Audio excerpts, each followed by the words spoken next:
that maybe have been open for a while. They have a legacy way of doing things. The other thing is just understanding what business leadership actually wants.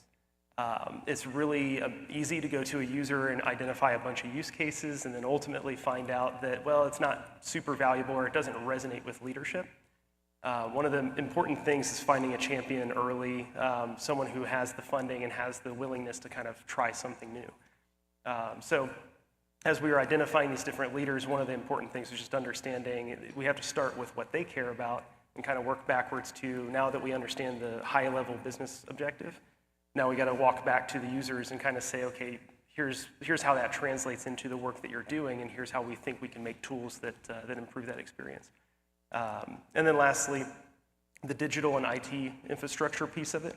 So we started creating a bunch of content, but what we found very quickly is as soon as we created that first piece, the first successful piece, all of a sudden there was a lot more demand and a lot of demand for can you do it faster and can you produce a lot more quickly. So without having that close partnership with IT and kind of understanding what our digital strategy was, we didn't have a place to really start for scaling. So we learned very quickly we had to bring those stakeholders in as well. Very good.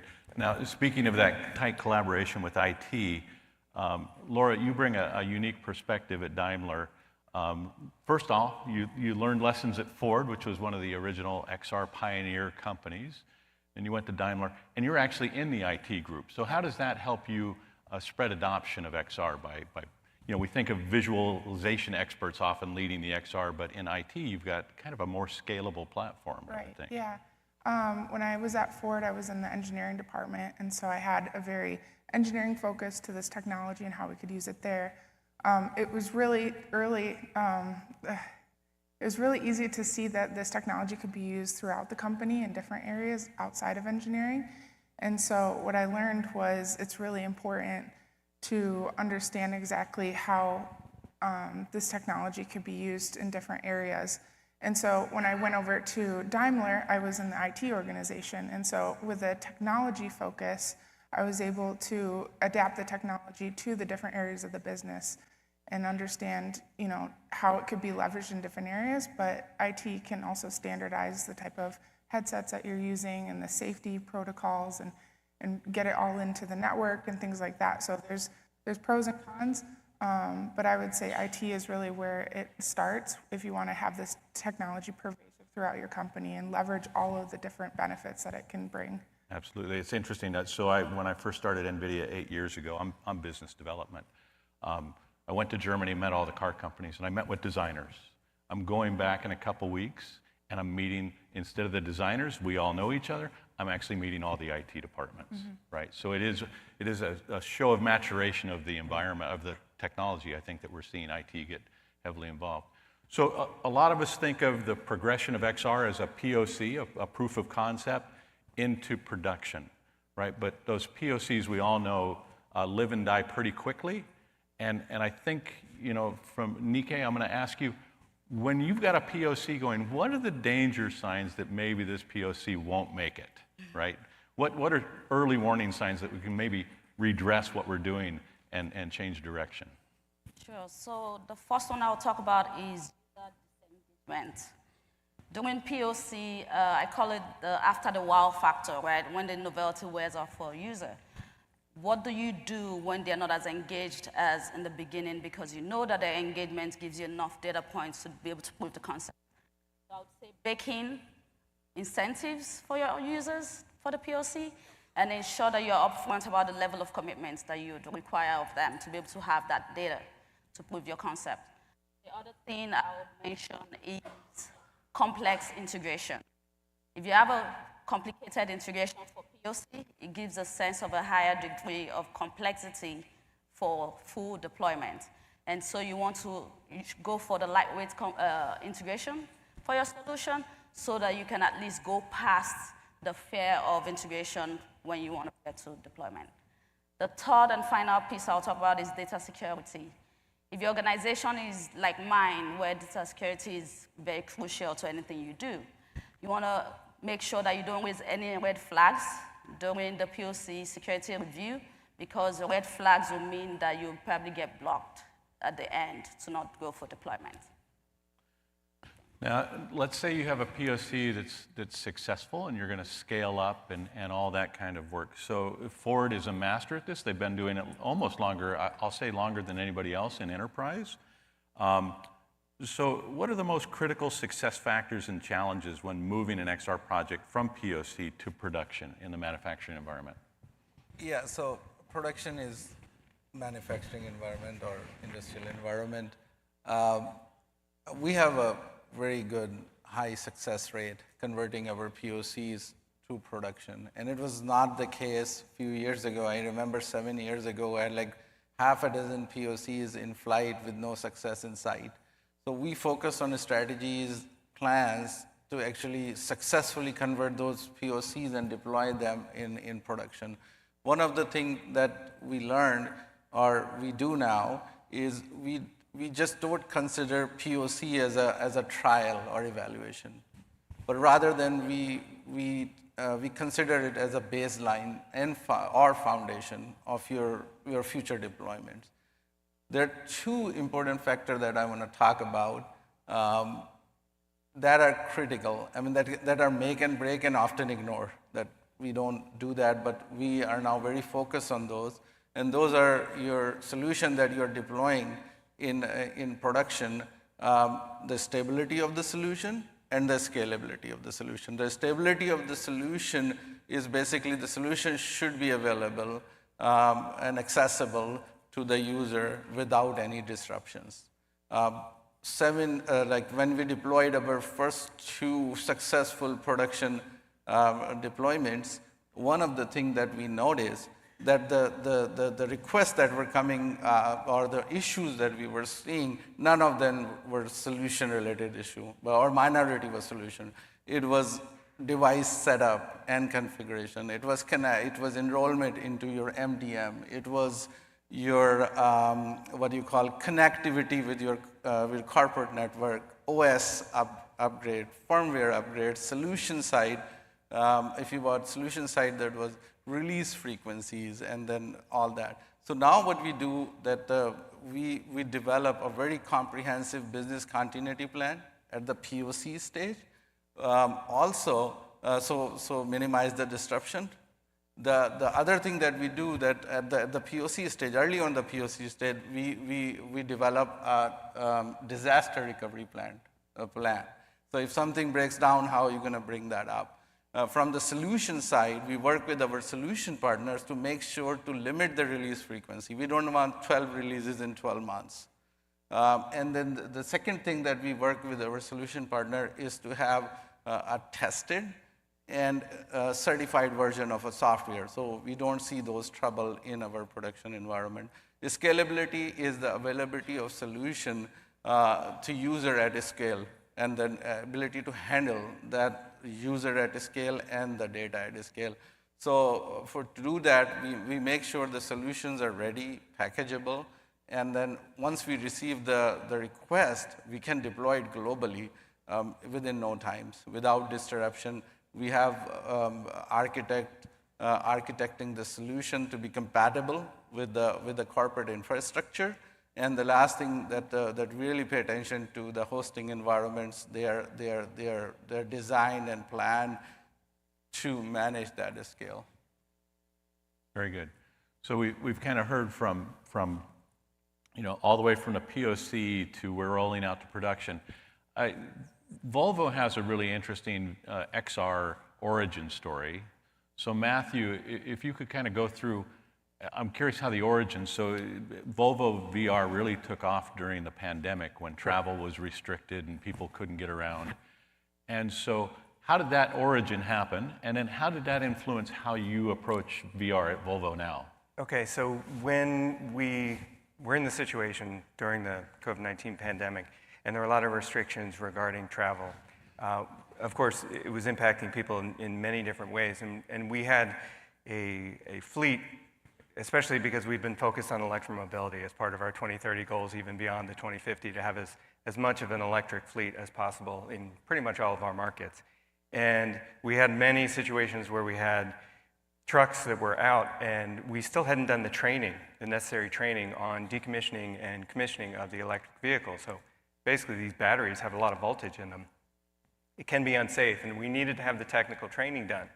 And it was kind of an interesting scenario because we'd already used VR, especially collaborative VR, in different scenarios, especially with the Vista truck competition. So it's a technical training competition that exists in many different countries.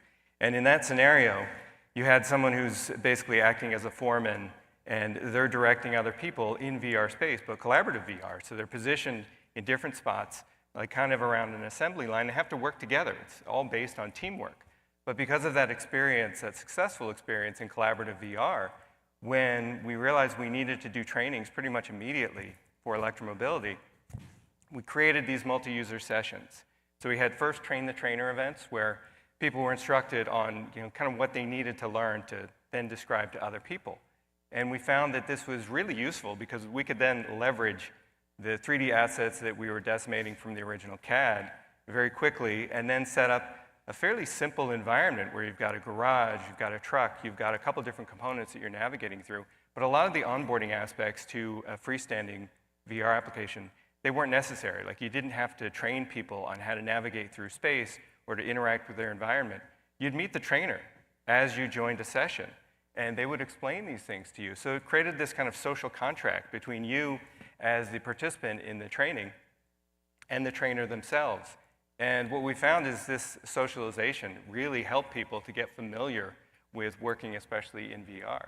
And even as we've done other types of activities in VR space, like we had a product launch last year. It was a new truck that was being released, the Aero.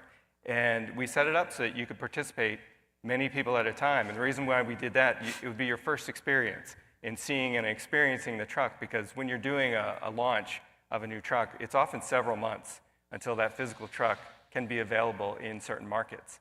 So you have the chance to join people in this VR space to see the truck, experience the truck, ask questions, get responses about when it's going to be available. So this was fantastic. And we kind of pushed the social element even further by using hand tracking. And that was the first experience using hand tracking because we'd found doing different types of research that oftentimes people navigating the controllers was a barrier, right? Not that the controllers are a problem, they're not, but figuring out how to use the controllers often created this disconnect for people as they were first starting, especially for the first VR experience. So hand tracking changed that. It's even more social because people come into the experience, they're ready to go, give me a thumbs up, and that has really affected our overall strategy, especially with VR. Now, we've thought of trucks and cars for ages and some assembly line training, and those digital assets have just in the last few years become known as digital twins now, and we're thinking of digital twins of entire factories and such. And when we think of that, we always think of the model, right? The 3G, the geometry, the actual or triangles we're going to push through the headset to visualize. Sangeeta, thinking forward a bit in this digital twin space, and I'll read the question exactly as I wrote it so I don't muck it up, right? Can you give an example of how XR, AR could act as a visualization layer for digital twins, especially when integrating virtual ECUs and validation workflows, right? And please, I had to look up ECU, so go ahead and tell us what an ECU is too at the same time. Absolutely, absolutely. So I'm going to talk about full vehicle simulation. Okay, this is the exploration that we have completed, and we have actually deployed for full vehicle development on cloud, okay, at Stellanitis. So a great question, because I think it's not only about POCs, taking it all the way into production, and I'm going to specifically focus on the software development, virtualization, digitalization of all the components, mechatronic components that go into a vehicle, integrating them and testing them together, as a system. All is currently being run on the cloud. Okay, so this is the biggest accomplishment that we've done in the last 4 years, just looking ahead on our SDV path. So just focusing on the validation portion, what I would say is bringing in the system together at a very early point in the process. We call it shift left. Virtual ECUs are the actual code that goes onto an onboard ECU. So I don't know how many of you are familiar. Every vehicle has a minimum of 150 plus ECUs, onboard ECUs, let alone the interaction to cloud, okay, where we talk about offboard and then how the connectivity plays a very key role in making this day-to-day life easier, right? Or combining mobility and connectivity, right? But the key here is, even for the onboard ECUs, every single thing in the latest cars that you actually touch and feel is all software, okay? And for us to kind of like make sure that our customers are getting the features that they need at a very early point in the process, and at the same time, be able to read the feedback from the customer real time, we need a digital twin of the vehicle running on cloud. And this is the efforts that have been ongoing, and we have kind of like made sure that we are able to implement these features real time in the vehicles. So we have digital representations of all our vehicles, modeling, simulation, artifacts that are integrated and run on cloud. And you run nightly tests, because software development is not like a waterfall process, it's more agile. You want to make sure that you develop software, bugs, all of that, and then you check in code, and then you run a set of test suites, and you represent the results, or you present the results to the developers, and the cycle starts again. And this happens every day, every month, every PI. And once the feature is matured, you basically deploy it to the vehicle customer directly through OTA. And this is the process right now. Very good. And organizers, just so you know, my little timer clock is off, so I'm assuming that's the signal that this panel's so good we can just run all day. So you should let me know when I'm running out of time. So I'm going to bounce around now in the panel. So one of the things I'm curious about, and I'll start here with Nick, is we go POC. Now we're in full digital twin, and we're using compute on the cloud. So things are getting expensive, right? Not just people time, but compute time. What are the KPIs? What do we ask management? What do we tell management? Here's why this is valuable. Are there pieces that management go, I get that, let's go forward with the program? So are there sale points to your upper management that allow you budget and room to do this work? Yeah. So I would say normally just coming with a raw labor savings is usually not the carrot. Training is relatively cheap compared to a lot of other issues that most businesses face. But I think what really does resonate is when you start talking about creating capacity. So within a shop, I can create more capacity for more onboarding, more training. That all has real dollar value tied to it, but also has this throughput element. And so that capacity piece is something that we really leaned into. And as we were having more of those types of conversations, it became a matter of, well, I can scale faster because if I can onboard people quicker, so especially in the aerospace field, and I know there's people out here that are knee-deep in this, we're trying to find new technicians that can kind of fill our MRO shops and that type of thing. And what we're finding is it's a lot of people who are brand new to the industry, maybe fresh out of school. And it takes a little while for those people to come up to speed. And so when we can kind of present a technology and not say that the value proposition is some labor savings, but to say, I can actually onboard 50% more people over the course of a year. Well, now they can actually tie that to, well, this is what that means for my entire production chain. And if I have that many more heads that are able to sign paperwork and kind of move through the system, that's just pure upside. And so it starts to look from that labor savings of maybe tens of thousands to I can actually change multi-million-dollar throughput through my organization. Nice. So kind of, like I said earlier, if you find those key pain points that leadership is really feeling, and then find a way to say, well, I think I can solve this using XR in XYZ capacity, that translation really starts to make a lot of sense for them. Very good. So I'm going to think of that onboarding and throw that in with the kind of the digital twin idea. And Mohammed, I'm going to ask you a quick question on, So XR has grown up from gaming first, and now we're into enterprise, right? So when I'm working on Unreal Engine, I'm working in Unity, the physics has to look good, but it doesn't necessarily have to be physics reality. When I'm training and I'm onboarding somebody, and I put them out on the shop floor, the physics they grew up in XR should be pretty close to the physics in real.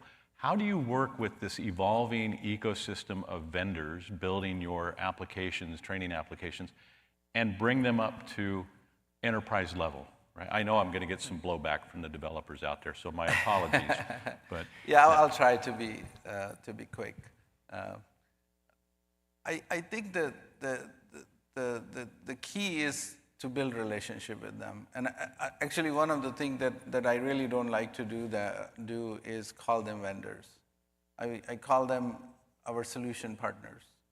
So what we do, we work on creating partnerships that brings like a win-win situation for both of us. I'll give you an example of a big software company that we work with, hardware and software company. And we help them with use cases. We have tons of use cases. We can provide a lot of use cases. You can improve your software, go ahead, and we will test it for you. We will provide resources. So they're gonna win something, the improvement in their software, and we actually contributed to a lot of things that they introduced as a solution in their software. On our side, we get this support from them. If we have issues or we have something that really matter, they can assemble a team of they could assemble a team of SMEs within no time. So I would say, build partnership with them. Have solution. Treat them as a solution partners, and win-win, create win-win. Very good. Now, Laura, I know I've been through the mill in VR. I was an academic in the VR space for years. Ford's a celebrated early pioneer. I've mentioned that a couple times.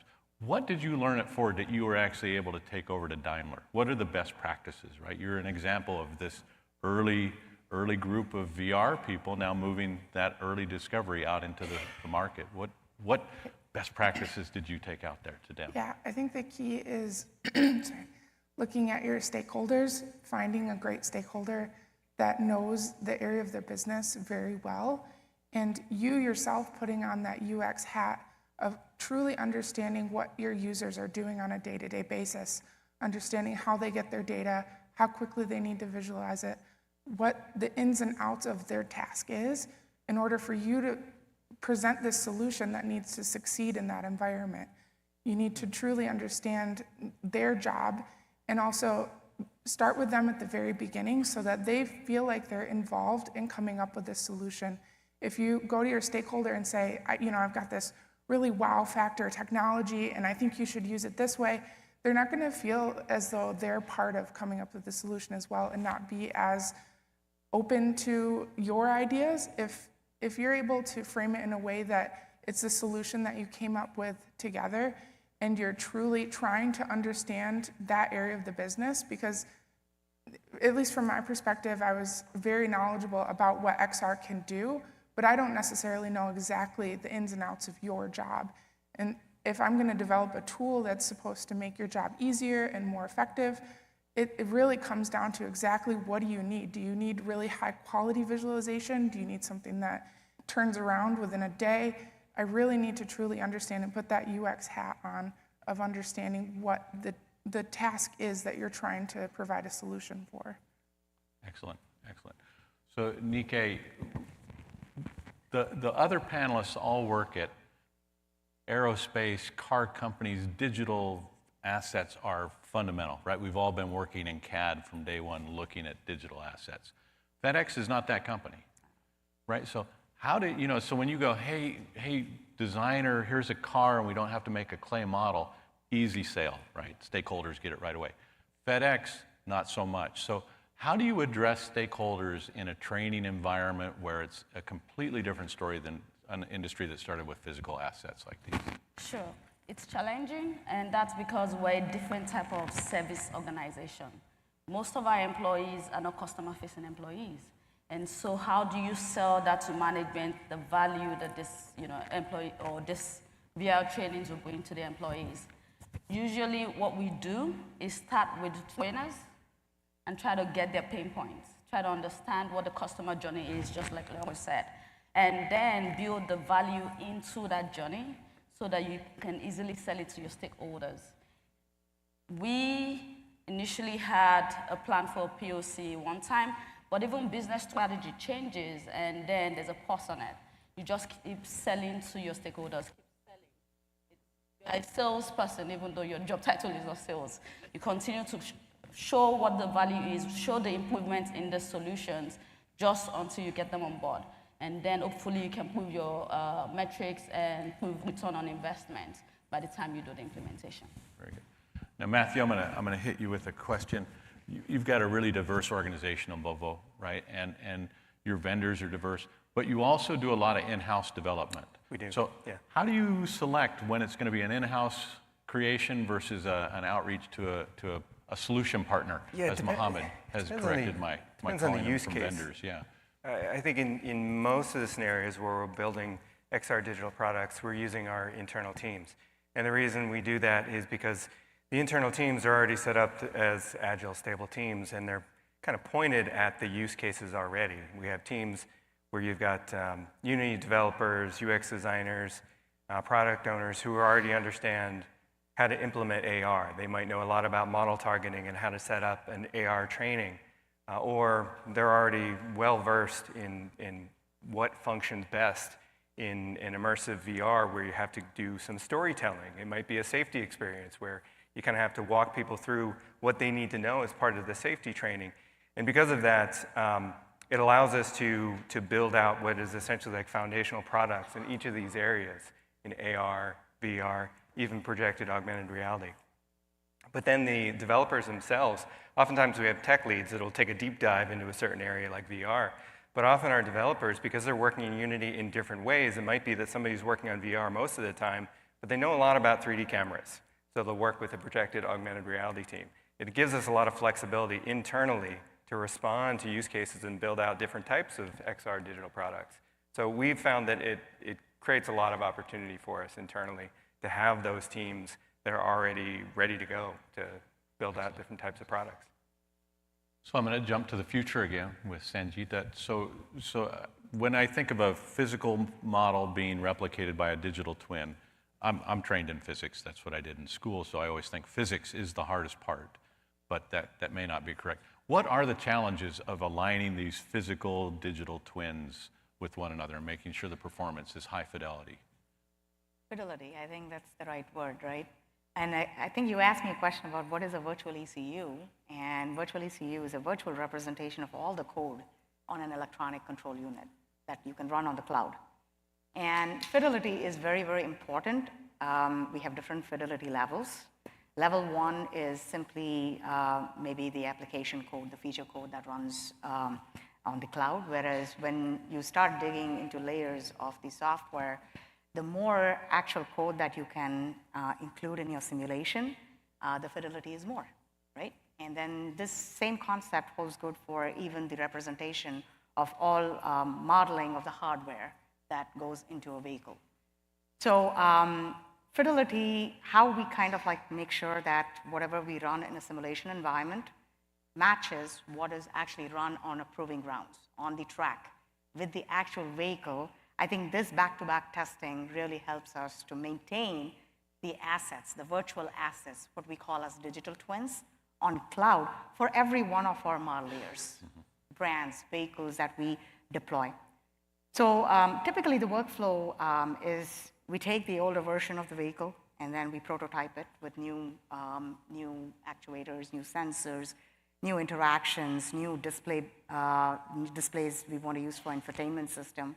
We kind of like put all of this together and create code, and then we run it on the digital twin initially as a prototype, and then we basically take that code and deploy it into the vehicle and see if the representation, if the software behaves exactly the same in a vehicle, and that's what we call as back-to-back testing. And if there is deviation, we try and see how we can improve the fidelity of the models of the vehicle simulation that we run on the cloud. Excellent. Excellent. So I got a chance to spend half an hour, 45 minutes with each of these panel members. So the stories they can tell about their companies and how they use XR and the difficulties, challenges, and successes are really quite deep. So I would encourage everyone to basically grab them after this session and query them, right? Dive in with them. We've got a little bit over 5 minutes left. So I want to open it up to the audience for questions. So does anyone have a question out there? Yeah, go ahead, please. I don't know how we get the question up to you. Maybe we have a roving microphone? Long way over there. Long way over there. Mark's a good runner, though. I've seen him. Yeah, yeah. Thanks, Mark.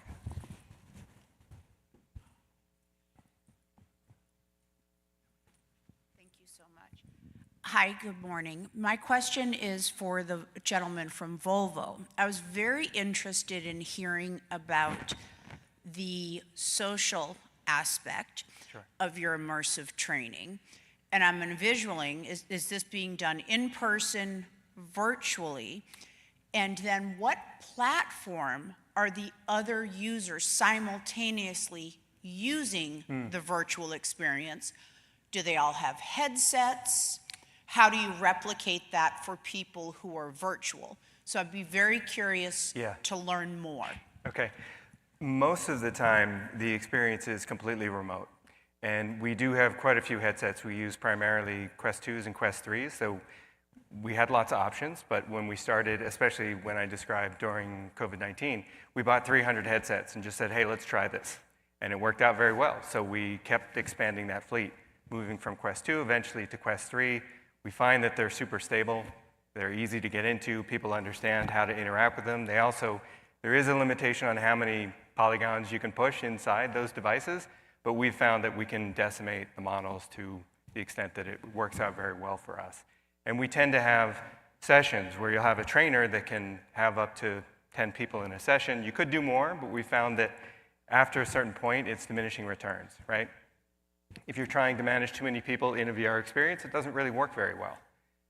So we use device management so we can push applications pretty much anywhere in the world. We can function in 80 different countries right now, push these applications. We don't have that many applications. There's probably about 22 applications, technical, sales. They have different use cases, but we can push those out pretty much immediately. We use Arbor XR, and that has worked out very well for us because then we can manage groups, indicate who's got what device, where are they, is it up to date, is all the software already installed, do they need to have the application set? And it's been working out very well for us. That's what we use for our deployment. Yeah, absolutely. So now any other questions out there? Oh, go ahead. Here's one over here. Mark, closer. Hi, so this could probably be for any of the panelists, but thinking about manufacturing, how do you guys think about IP concerns? Since XR deals with a lot of visual data, how do you protect your company IP while also getting out, say, visual data and resources your company already has to your employees, while also protecting your IP with the devices you use? Oh, Laura, you go ahead, Mohammed. Yeah. Oh, please. Yeah, so I think that's a key consideration before any solution you deploy, especially with a lot of cloud offering coming in. So, I mean, one of the things that you really think about is what controls. So, before we deploy the solution, we have to think about the controls ahead of time. So it's all risk.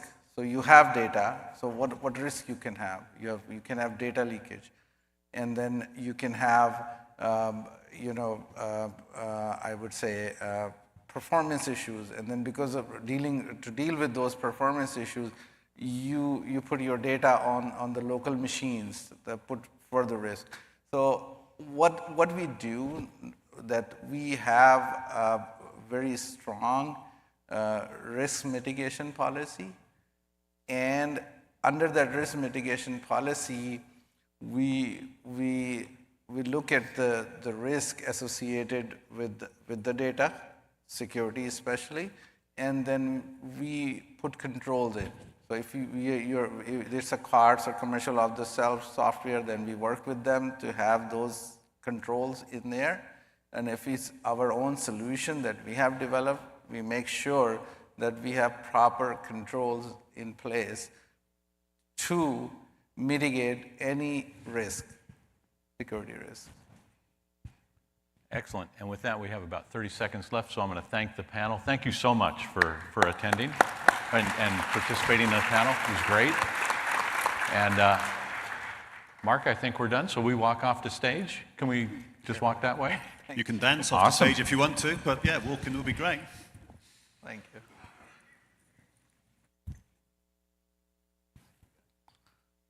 Thank you.